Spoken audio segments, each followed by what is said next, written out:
मैं बस 6,000 रुपए बचाना चाहती थी, लेकिन मुझे और महँगा पड़ गया। तो जो गलती मैंने करी है ना, वो गलती आप लोग बिल्कुल मत करना। हेलो दोस्तों, welcome back to my channel. आज का ब्लॉग थोड़ा-सा अलग होने वाला है, क्योंकि बहुत से लोगों के मुझे डीएम्स आ रहे थे कि आपने कौन-सा फ़ोन लिया है, कितने का लिया है और कहाँ से लिया है। तो आज इन सारे क्वेश्चंस के आंसर करने वाली हूँ।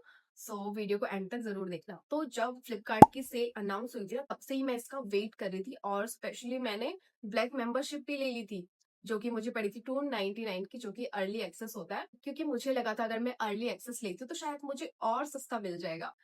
तो मैं लिटरली रात के 12 बजे तक मैंने वेट किया है। वैसे मैं अराउंड 10 और 11 सो जाती हूँ, क्योंकि मेरे से ज़्यादा देर मतलब उठा नहीं जाता है। मैं ज़्यादा देर अब मैं ज़्यादा देर तक फ़ोन भी यूज़ नहीं कर पाती। भले ही मुझे नींद आ रही हो चाहे ना आ रही हो, मैं फ़ोन साइड कर ही देती हूँ।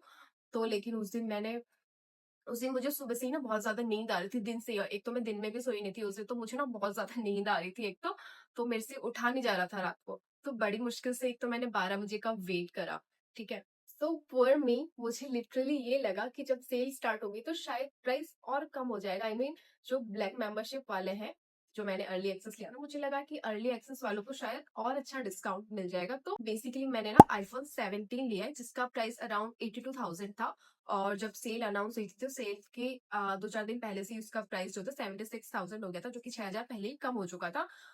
मुझे लगा कि जब सेल स्टार्ट होगी तो प्राइस शायद और कम हो जाएगा, क्योंकि उस पे 71,000 दिखा रहा था ऑफर अप्लाई करने के बाद। मैंने सोचा कि अगर मैं ब्लैक मेंबरशिप लेती हूँ तो शायद मुझे और अच्छा डिस्काउंट मिल जाएगा और सस्ता मिल जाएगा। और मेरे दिमाग में बस एक ही चीज चल रही थी कि आज तो आईफोन बस मेरा। प्रॉब्लम ये थी कि मेरे पास क्रेडिट कार्ड नहीं था और मेरे पास पैसे 2 अकाउंट में थे, एसबीआई और बड़ौदा। ठीक है, तो सबसे पहले मैंने क्या करा, पैसों को एक ही अकाउंट में ट्रांसफर कर दिया। फिर मुझे ध्यान आया कि अगर मैंने इस बैंक में डाल दिया तो मेरी उस बैंक से ना किस्तें कटती है। तो मैंने सोचा कहीं कट ना जाए, तो इसलिए मैंने दोबारा से फिर सेम बैंक में ट्रांसफर कर दिया। तो फोन कार्ड में रेडी था, ऑफर लाइव था और मैं फुल एक्साइटेड थी। बट जैसे ही पेमेंट करने लगी, ट्रांजेक्शन फेल्ड। मुझे समझ ही नहीं आया कि आखिर क्या हुआ। फिर समझ आया कि दोनों बैंक अकाउंट की लिमिट हिट हो चुकी है। मतलब मेरे सामने ऑफर जा रहा था और मैं कुछ भी नहीं कर पा रही थी।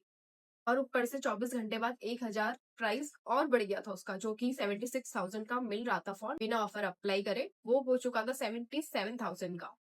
नेक्स्ट डे मुझे सेम फोन 77,000 का लेना पड़ा। ऊपर से ओपन बॉक्स डिलीवरी चार्जेस अलग। मतलब जिस फोन को मैं 71,000 में लेने का सोच रही थी, वही मुझे मिला 77,000 प्लस में। एकदम इन्होंने वक्त बदल दिया, जज्बात बदल दिए, जिंदगी बदल दी। ओ भाई, मारो मुझे, मारो मारो मुझे, मारो मारो। नहीं, ये मजाक हो रहा है। एक सेकंड यार, मजाक हो रहा है। मुझे ना ही ब्लैक मेंबरशिप का फायदा मिला और ना ही सेल का। अगर मुझे पहले पता होता ये सारी चीजें होनी है, तो मैं सेल का वेट ही नहीं करती, क्योंकि प्राइस तो पहले ही ऑलरेडी 76,000 हो चुका था सेल से पहले, तो मैं पहले ही वो ले लेती। प्लीज मुझे बताओ कि ये सिर्फ मेरे साथ ऐसा हुआ है या ऑनलाइन सेल्स में आप लोग के साथ भी ये चीज हुई है। व्लॉग को हम यहीं पे एंड करते हैं, मिलते हैं आपसे नेक्स्ट व्लॉग में। Okay, bye bye.